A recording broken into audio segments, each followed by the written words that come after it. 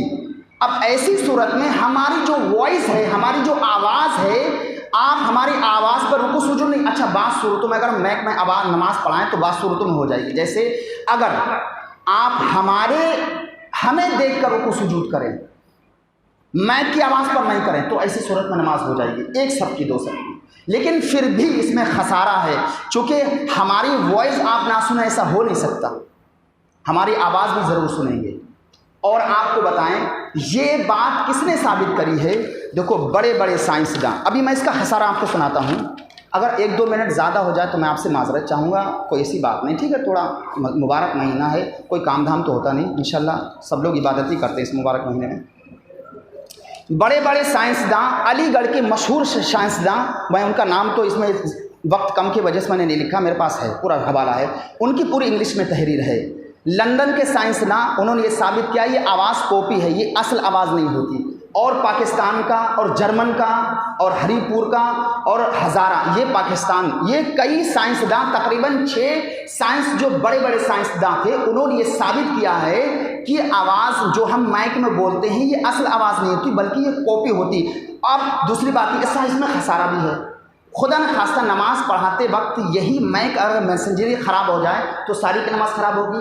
جیسا کہ کولکتہ کا ایک واقعہ ہے، ہمارے بزرگ تاج الشریعہ کی زبان میں نے خود سنا ہے کہ کولکتہ میں نماز عید ہو رہی تھی، تو نمازیں جب انہوں نے تکبیر کہی تو پہلی تکبیر تو ٹھیک رہا، اس کے بعد وہ لاؤڈ اسپیکر بند ہو گیا۔ جب وہ لاؤڈ اسپیکر بند ہو گیا تو وہیں سے ایک درمیان سے ایک شخص کھڑا ہوا اور کہنے لگا کہ اے نمازیوں، اب امام صاحب رکوع میں گئے ہیں، آپ لوگ رکوع کر لیجئے۔ تو سارے نے رکوع کر دیا۔ اس کے بعد کہا آپ رکوع سے اٹھ گئے ہیں، آپ لوگ رکوع سے اٹھ جائیے، تو وہ رکوع سے اٹھ گئے۔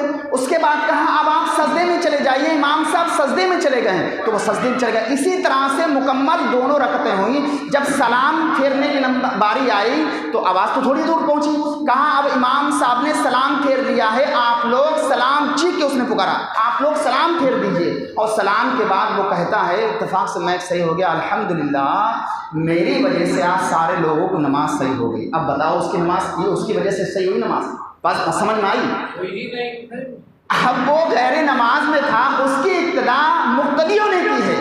اب یہاں سے اگر یہ شاہ رخ کھڑا ہو کے کہے کہ امام صاحب رکوع کر رہے ہیں، یہ خود بھی نماز میں نہیں ہے، تو ایسی صورت میں آپ لوگوں نے اقتدا کس کی؟ اس شاہ رخ کی یا میری کی؟ اس بچے کی نا؟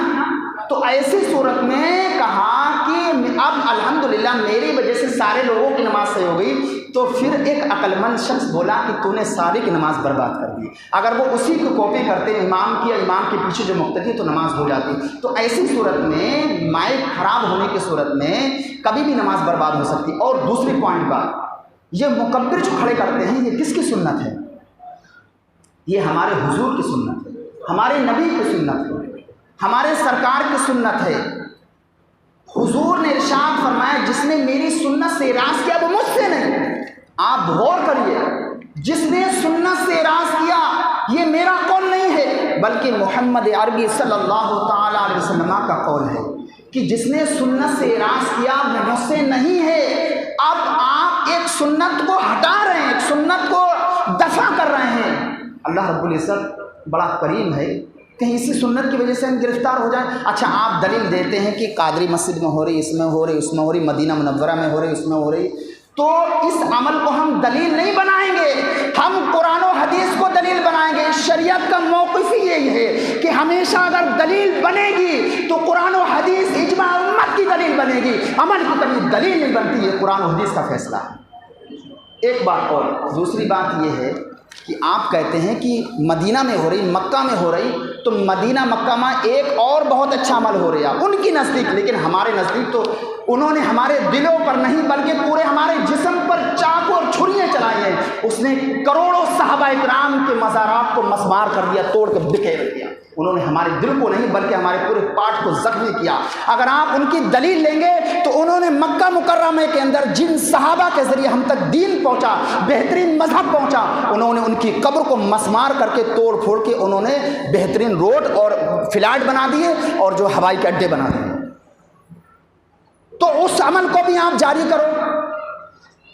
تو اس عمل کو ہم جاری نہیں کر سکتے، اس لیے کہ وہ عمل ان کا غلط تھا۔ اور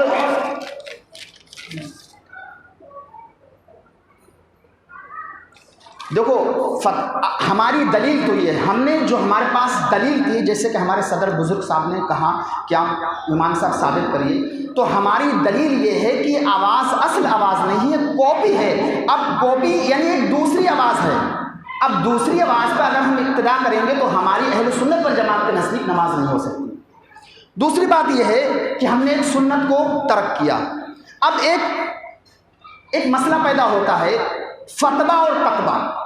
جو بڑے بڑے بزرگان دین ہمارے، جنہوں نے یہ کہا کہ نماز بہت اہم مسئلہ ہے، بہت احتیاط کی چیز ہے، نماز بہت ہی بڑی عبادت ہے، اس میں کسی طرح کا ریا، اس میں کسی طرح کی شور و غل نہیں ہونا چاہیے۔ تو مجاہد ملت اور امام مفتی اعظم ہند، غالباً مجاہد ملت، دونوں حضرات مسجد میں بیٹھے ہوئے تھے، تو ایک صاحب چائے لائے، چائے لانے کے بعد انہوں دونوں کو چائے پیش کی، اور پیش کرنے کے بعد وہ سائڈ سے بیٹھ گئے، تو کیا دیکھتے ہیں کہ مفتی اعظم ہند اٹھے اور مسجد کے گیٹ پہ جا کے چائے پی، اور مجاہد ملت نے وہیں پی لی۔ اب وہ شخص اعتراض کرتا ہے کہ حضور آپ نے تو چائے وہاں پی لی، مجاہد ملت نے یہیں پی لی، یا مجاہد ملت سے کیا آپ نے تو یہیں پی لی، مفتی اعظم ہند نے وہاں جا کر کے پی۔ تو اب وہ بیان کرتے ہیں کہ مفتی اعظم ہند کا تقویٰ یہ تھا کہ انہوں نے وہاں چائے پی، اور فتویٰ یہ تھا کہ نماز وہ چائے یہاں پی لیں۔ مفتی اعظم ہند کا تقویٰ یہ تھا۔ تو یہ بزرگان دین اسلام، متقی پرہیزگار، اگر قرآن کی آیت سنتے ان کے اندر خشیت پیدا ہو جاتی ہے۔ آپ بتائیے کون ایسا نوجوان یا بزرگ ہے کہ کوئی آیت سن کے آج تک آپ کے آنسو نکلے ہو؟ ایک چھوٹا سا کمسن سا بچہ نہر کے کنارے زارو قطار رو رہا تھا، تو اس شیخ نے پوچھا بیٹا تو کیوں روتا ہے؟ تو وہ بے ساختہ کہتا ہے صرف ایک آیت نے میرے دل کو پارا پارا کر دیا۔ وہ آیت کیا ہے؟ قوا انفسکم واہلیکم نارا وقودھا الناس والحجارہ، بچاؤ اپنے آپ کو اس آگ سے اور اپنے پریوار والوں کو، اپنے رشتہ داروں کو، اپنے ماں باپ کو اس آگ سے جس کا ایندھن انسان اور پتھر ہے۔ ہم روزانہ تلاوت کرتے ہیں، ہمارے دل میں خشیت ہی نہیں پیدا ہوتی۔ تو یہ جو انہوں نے یہ مسئلے ثابت کیے ہیں، بڑے بڑے سائنسداں سے ملاقات کر کے ثابت کیا ہے، ان کے دل میں اتنی خشیت تھی کہ ہم اللہ کی عبادت کریں، پھر اس کے بلبوتے پر اور نبی کی سنت کو ترک کر کے کریں، تو یہ ہم سے نہیں ہو پائے گا۔ اس لیے بڑے بڑے علماء نے اس فتوے کو لکھا ہے، چونکہ ہم قرآن کی روزانہ تلاوت کرتے ہیں الحمد شریف۔ اچھا، دوسری بات یہ ہے، کچھ لوگ کا یہ کہنا ہے کہ بھائی امام صاحب، ہر آدمی قرآن سننے کا متمنی ہے، بات سمجھ میں آتی ہے بھائی، ہمیں بھی خواہش ہے ہم بھی سنیں، آپ کو بھی ہے، اور آپ بھی چاہتے ہیں کہ رمضان کے مبارک اور بابرکت مہینے میں قرآن سنیں، سب کے سمجھ میں آتی ہے۔ تو یہ بات صحیح ہے کہ قرآن سارے لوگ سننا چاہتے ہیں، لیکن یہ بتائیے قرآن سمجھ میں کتنے کو آتا ہے؟ یہ تو چلو رمضان کا مبارک اور بابرکت مہینہ، اس میں آپ خواہش مند ہیں سننے کے، لیکن جو پنجگانہ نماز پڑھتے ہیں جس میں 3 نمازیں جہری ہیں، فجر، مغرب، عشاء۔ اب عشاء میں کئی صورتیں پڑھتا ہوں، آپ میں سے شاید کہ میں دیکھو اللہ نہ کرے میں کسی کے بارے میں ایسا کچھ نہیں کہتا ہوں، آپ کو آتا نہیں ہوگا، آپ ماشاءاللہ قابل لوگ ہیں، شہر کے لوگ ہیں، لیکن پھر بھی الحمدو ہے اور صورتیں آپ کو ترجمہ آتا؟ آپ الحمدو کا الف لام ہا میم دال کیسے ادا ہوتا آپ تلفظ جانتے ہیں؟ نہیں جانتے نا؟ آپ خود اپنی نماز پڑھتے ہیں، آپ کو نماز میں خشوع خضوع رہتا، آپ اللہ کو دیکھتے ہیں؟ نماز اس طرح سے پڑھنا چاہیے، اللہ کو دیکھ رہے، یہ نہیں ہونا چاہیے کہ اللہ ہم اتنا تو کم سے کم درجہ ہے کہ میرا رب مجھے دیکھ رہا ہے، لیکن ہمارے اندر یہ کیفیت نہیں ہوتی، تبھی ہم نماز پڑھتے ہیں۔ نماز تو پڑھتے ہیں نا، ارے تب بھی تو ہم نماز پڑھتے ہیں کہ ہم رب کو دیکھ رہے ہیں، یہ کیفیت نہیں ہوتی، ہم روتے بھی نہیں ہیں، ایسا بھی نہیں ہے، اور نماز میں ہم مارکیٹ میں چلے جاتے ہیں۔ جیسے ایک صاحب امام صاحب نماز پڑھا رہے تھے، تو انہوں نے 4 ہی پڑھائیں، 3 پڑھائیں، اور وہ سمجھے کہ میں نے 4 پڑھائیں، تو وہ ایک صاحب کھڑے ہوئے، ارے نہیں آپ نے 3 ہی پڑھائیں، کہ آپ کو کیسے معلوم؟ کہ میں نے ابھی 3 دکانوں کا ہی حساب لگایا، ابھی ایک باقی ہے میری۔ تو پھر بھی اللہ رب العزت اگر انسان کا ذہن ادھر ادھر بھٹکتا ہے تب بھی اللہ نماز کو قبول فرماتا ہے۔ جیسا کہ حضرت جبریل امین کو اللہ رب العزت نے جب حسین و جمیل صورت میں پیدا کیا تو اس کے شکریہ میں کہا یا اللہ تو نے مجھ سے بھی زیادہ کسی کو حسین پیدا کیا، تو اس کے شکریہ کا نہا، تو اس کے شکریہ میں آپ نے 40,000 سال میں 2 رکعت نماز پڑھی۔ پھر اللہ نے کہا اے جبریل تو نے حق ادا کر دیا، اور کہا مجھے اور تیری نماز، کہا میں تجھ سے بہت راضی ہوں، لیکن کہا سن، آخری زمانے میں میرا حبیب پیدا ہوگا، اس کی گنہگار امت ہوگی اور 2 رکعت نماز پڑھے گی، اس میں سہو بھی ہوگا اور اس میں اس کی نماز میں 2 رکعت نماز میں دنیا کے بے شمار وسوسے بھی ہوں گے، خیالات بھی ہوں گے۔ پھر رب فرماتا مجھے اپنی عزت و جلال کی قسم، عرش عرصے کے ارتفاع کی قسم، بلندی کی قسم، مجھے تیری نماز سے ان حبیب کی گنہگار امت کی نماز ہزاروں کروڑوں گنا زیادہ محبوب ہوگی، کیونکہ انہوں نے میرے حکم سے نماز پڑھی ہے۔ تو اللہ رب العزت جل مجدہ ہمارے وسوسوں کے ساتھ بھی نماز کو قبول فرماتا ہے، ہمارے خیالات غلط آ جائیں تب بھی۔ اور پھر جبریل امین نے پوچھی اس نماز کا تو اجر کیا دے گا؟ تو کہا میں اسے جنت الماوا، اپنی امت محبوب کی امت کو جنت الماوا، ایک نماز پڑھنے والے کو جنت الماوا دوں گا۔ تو جبریل امین نے کہا یا اللہ وہ جنت الماوا کیا میں دیکھنا چاہتا ہوں۔ تو 300 سال تک مسلسل اپنی پوری طاقت پروں کے ساتھ اڑتے رہے، تو اڑ اڑ کے تھک گئے۔ تو کہا مولا اتنی بڑی یہ جنت الماوا ہے؟ تو کہا اے جبریل امین ابھی تو تم 3 سال اڑے ہو، اگر تم مسلسل اپنے پورے طاقت پر پورے پروں کی طاقت و قوت کے ساتھ 3000 سال تک اڑتے رہو، جب بھی 10ویں حصوں کو نہیں پہنچ پاؤ گے۔ اللہ جو اپنی محبوب گنہگار محبوب کی 2 رکعت نماز میں اجر دیتا ہے۔ تو ہمیں کچھ باتیں نہیں سمجھ میں آتی، امام صاحب 5 وقت کی نماز پڑھاتے ہیں، ہم الحمدو کا بھی مطلب نہیں سمجھتے ہیں، لیکن پھر بھی ہماری نماز ہوتی ہے۔ تو آپ یہ مت گمان کریے کہ ہمیں قرآن نہیں سننے کو ملتا ہے تو ہماری طبیعت میں اچاٹ پیدا ہوتا۔ آپ امام کی یا مقتدی کی اقتدا کرتے ہیں کہ نہیں، جیسے مقتدی کرتے ہیں ویسے ہم مطلب آہٹ کی بنا پر ہم رکوع سجود کرتے ہیں، ویسے الحمدللہ مکبر تو کوئی ہوتا ہی ہے، آپ ان کی آواز پہ اللہ اکبر کہتے ہیں تو آپ کی نماز ہوگی، آپ کے ثواب میں کوئی کمی نہیں ہو سکتی۔ آپ یہ سمجھتے ہو کہ ہم قرآن نہیں سنیں گے تو ہمارے نماز میں پھر ہمیں نماز پڑھنے سے کیا فائدہ، ہم قرآن نہیں سنیں گے تو ہمیں کیا فائدہ؟ نہیں بھائی، قرآن نہیں سنیں گے، آپ اس مبارک مہینے میں نماز میں شریک ہو گئے تو آپ سمجھ جاؤ آپ کو اللہ جنت الماوا، ارے یہ تو فرض نماز ہے، وہ تو نفل نماز کی بات کر رہا ہوں میں، جنت الماوا ملتی ہے نفل نماز پڑھنے میں، یہ تو فرض نماز ہے۔ اور یہ ایسا بابرکت مہینہ ہے، اللہ رب العزت اس مبارک مہینے میں جو نفل پڑھے گا اسے اللہ فرض کا ثواب دے گا، اور جو ایک فرض پڑھے گا اللہ اسے 70 فرض کا ثواب دے گا۔ اور آپ کو اس مبارک مہینے کی فضیلت برکت یہ ہے کہ آپ نے اگر اس مبارک مہینے میں کسی کو ایک گھونٹ پانی سے افطار کرا دیا، یا ایک کھجور سے، یا ایک گھونٹ دودھ سے افطار کرا دیا، تو اللہ اپنی رحمت کاملہ سے آپ کو ویسا ہی ثواب دے گا، آپ نے کرا دیا جیسا کہ روزہ رکھنے والے کو ملتا ہے۔ اب آپ کو یہ اندیشہ ہے کہ اس نے کرایا، میرا ثواب اس کو تو نہیں پہنچ گیا۔ اللہ کے یہاں ثواب کی کوئی کمی نہیں، نعمتوں کی کوئی کمی نہیں، اللہ آپ کا ثواب اس کو نہیں پہنچائے گا، بلکہ اپنی رحمت کاملہ سے آپ کو ایک ایکسٹرا روزے کا ثواب عطا فرمائے گا، اور آپ کو جہنم کی واقعوں سے نکال کے جنت میں بہترین محل عطا فرمائے گا۔ تو سودا کیسا ہے؟ سودا بہترین ہے نہیں ہے؟ تو اس مبارک مہینے میں افطار بھیجیے، نیکی، یہ تو آج اس مبارک مہینے میں تو نیکیوں کی لوٹ لگی ہوئی، سیل لگی ہوئی ہے، کہاں ہے تو کوئی کمانے والا۔ اس مبارک مہینے میں نیکیوں کی، جیسے ابھی 10 دن بعد میں آخری عشرے میں کپڑے کی وہ سیل بولتے، کیا بولتے، لوٹ بولتے، سیل بولتے، لگ جاتی ہے۔ جو کپڑا 100 روپے میٹر کا ہے وہ 90-80 کا ہو جاتا ہے تاکہ زیادہ جلدی بکری ہو جائے۔ تو اس مبارک مہینے میں نیکیوں کی سیل اور لوٹ لگی ہوئی ہے، کمانے والا اور کمانے والا کوئی ہو، لینے والا کوئی ہو۔ تھوڑا سا آپ لب کشائی کریے، ہزاروں نیکی، کروڑوں نیکی آپ کے نماز میں لکھ جائیں گے۔ تو آپ کو میں یہ مسئلہ سمجھا رہا تھا، ہاں، اور جو آواز ہماری ہے وہ تین پارٹسوں میں درمیان میں وہ ہو جاتی ہے، ایک مائکروفون، ایک ایمپلیفائر، ایک لاؤڈ اسپیکر۔ اب ایک مثال میں آپ کو دیتا ہوں، ایک اور، جیسے بیٹا وہ ڈنڈا اٹھائیے، میں نے یہاں ان کو چھو لیا، یہ میرے اصل ہاتھ نہیں چھوا، لیکن اگر میں ان کو اس سے چھوؤں تو یہ اصل ہاتھ ہوگا، بلکہ نہیں، اصل نہیں ہوگا، یہ ڈنڈے کی مدد سے میں نے ان کو چھوا۔ اسی طرح سے یہ مائک ہے، یہ اصل آواز نہیں ہوتی۔ اور ایک اور بات ہے، جیسے ہم بیل لگاتے ہیں مکان پر، بیل، دروازے پر بیل لگاتے ہیں، تو جب یہاں بٹن دباتے ہیں تو گھنٹی بولتی ہے، بٹن ہٹاتے تو بند ہو جاتی ہے، دباتے رہیں تو بند جلتی بیل بولتی رہتی ہے۔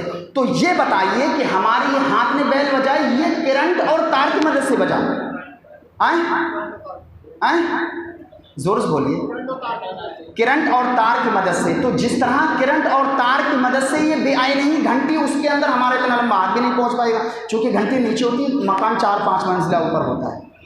تو کرنٹ اور اس کی مدد سے ہوئی. تو جس طرح سے کرنٹ اور مدد سے وہ گھنٹی بولی، اسی طرح سے مائکرو فون کے ذریعے آواز چینج ہوتی، دوسری ہوتی. یہ واسطہ ہے یا حالہ ہے، یہ تو تار کے ذریعے وہاں پہنچا، ہمارا ہاتھ تو اتنا لمبا پہنچ نہیں پائے گا. تو جس طرح سے گھنٹی بولی ہے، اسی طرح سے مائکرو فون میں جا کر کی آواز ہماری ختم ہو گئی، اب ایک دوسری آواز پیدا ہوئی. اور جہاں تک ہو سکے، اچھا یہ تو ہمارا موقف تھا. اب جو پڑھتے ہیں کہ اب حضرت آپ سوال کریں کہ حضرت وہ قادری مسجد میں وہاں پڑھتے ہیں تو وہ کیا مطلب سنی نہیں ہے؟ سنی ہے، یہ پڑھتے ہیں. تو اب ان کے پاس کوئی دلیل ہوگی تو یہ پڑھتے ہوں گے. بھائی ہمیں تو پتہ نہیں ہے ان کے پاس کیا دلیل ہے، اگر دلیل ہے تو ثابت کریں کیوں پڑھتے ہیں. ہمارے پاس تو دلیل یہ ہے کہ یہ مائکرو فون میں آواز بدل جاتی ہے، یہ آواز آوازہ ہے ہی نہیں، یہ دوسری آواز کی آپ اقتدا کر رہے ہیں. تو اہل سنت والجماعت کے نزدیک یہی موقف ہے کہ یہ آواز اصل نہیں ہے. اور ظاہر سی بات ہے، نماز وہ عبادت نہیں ہے، ایک عام عبادت نہیں، بلکہ نماز بہت اہم عبادت ہے، تمام عبادتوں کا نچوڑ ہے. بروز قیامت آپ سے کسی چیز کا سوال نہیں ہوگا، سب سے پہلے نماز کا ہوگا. تو نماز میں احتیاط بہت ضروری ہے. اچھا ایک اور بات، بس ایک بات، یہی حضرات کہتے ہیں کہ جب تھوڑے لوگ ہوں تو میتھ سے مت پڑھایا کرو، جب زیادہ لوگ ہوں تو پڑھا دیا کرو. صدر صاحب ذرا آپ کی توجہ چاہوں گا، جب تھوڑے لوگ ہوں تو میتھ سے مت پڑھایا کرو. ان لوگوں کی بات ہے جو پڑھتے ہیں. جب زیادہ لوگ ہوں تو پڑھا دیا کرو. کیوں؟ وہ صحیح نہیں ہے. ارے یار یہ بات تمہارے اندر کیوں پیدا ہو رہی ہے؟ صحیح ہو تھوڑے ہوں یا زیادہ ہوں، جب تمہارے نزدیک میتھ میں جائز ہو تو ہر صورت میں نہ پڑھاؤ، پھر یہ کیوں بات کہتے ہو؟ تو ان کے اندر بھی یہ بات ہے کہ جب کم لوگ ہوں تو میتھ سے صحیح نہیں ہے. ہم تو شروع سے ہی میتھ سے نہیں پڑھ رہے ہیں، چونکہ نہ ہم نے پڑھی، ہم نے بریلی میں بھی بغیر میتھ سے پڑھی ہے. تو ان کے ذہن میں کئی ہے کہ اگر میتھ سے زیادہ لوگ ہوں تو پڑھ، کم لوگ ہوں تو صحیح نہیں ہے. کیوں صحیح نہیں ہے؟ یہ بات کیوں پیدا کر رہے ہو کہ صحیح نہیں ہے؟ تو ان کے ذہن میں ہے کہیں کہ اگر ہم میتھ سے نماز پڑھیں گے تو نماز میں کچھ خرابی پیدا ہوگی، تبھی تو کہتے ہیں. یا شاید کوئی کچھ میرے بات نہیں سمجھ میں آ رہی تو وہ بات بتا دیں، ہے کہ نہیں؟ کہ جب زیادہ لوگ ہوں تو پڑھاؤ، تھوڑے لوگ ہوں تو میتھ میں نماز مت پڑھاؤ. کیوں؟ کہ صحیح نہیں ہے. تو یہ بات پھر کیوں کہتے ہو صحیح نہیں ہے؟ زیادہ ہو یا کم ہو ہر صورت میں میتھ میں پڑھاؤ. بھائی جب زیادہ ہو یا کم ہو، آپ جب جواز کی صورت دے رہے ہیں تو ہر صورت میں پڑھاؤ نا. تو کہیں نہ کہیں ان کے ذہن میں یہ بات ہے کہ جب کم لوگ ہوں تو میتھ میں مت پڑھاؤ. کیوں؟ کہ نماز صحیح نہیں ہوگی. ہم تو شروع سے ہی نہیں پڑھتے. اگر آپ ہم سے کہیں گے ہم پڑھا تو دیں گے، لیکن اندر سے اگر آپ ہمارے پوچھیں گے کہ امام صاحب آپ کو کراہت تو نہیں ہو رہی، تو ہمیں کراہت ہوگی، اس لیے کہ نہ ہم نے پڑھی نہ پڑھائی. تو ایک دل اللہ نے پاک اتنا شاندار رکھا ہے، یہ خود اندر سے گواہی دے گا. آپ کی طبیعت، کچھ لوگ اس ٹائم بال پوسٹر کی بات کر رہے ہیں کہ جو ڈی پی پر لفظ محمد لکھا ہوا ہوتا ہے کہ یہ لگانا درست ہے یا نہیں. میرے پاس کئی لوگوں کو فون کیے، بالکل لگانا درست ہے، کوئی بات نہیں، چونکہ اس کے اندر کئی پرتیں ہوتی ہیں، پھر غلاف ہوتا ہے، پھر اس کے اندر کئی پرتیں، اس کے بعد میں اسکرین میں ٹچ کرتے ہیں. لیکن اگر پھر بھی کسی کو گواہی نہیں دیتا، اسے خشیت ہے، ڈر ہے کہ اگر ایسا کریں تو پتہ نہیں حضور کی شان میں گستاخی، تو مت کریں، چونکہ اندر سے ایک ہے نا اللہ نے رکھا ہے، یہ دل رکھا ہے، اس کی بات ماننا چاہیے، یہ خود اندر سے گواہی دیتا ہے.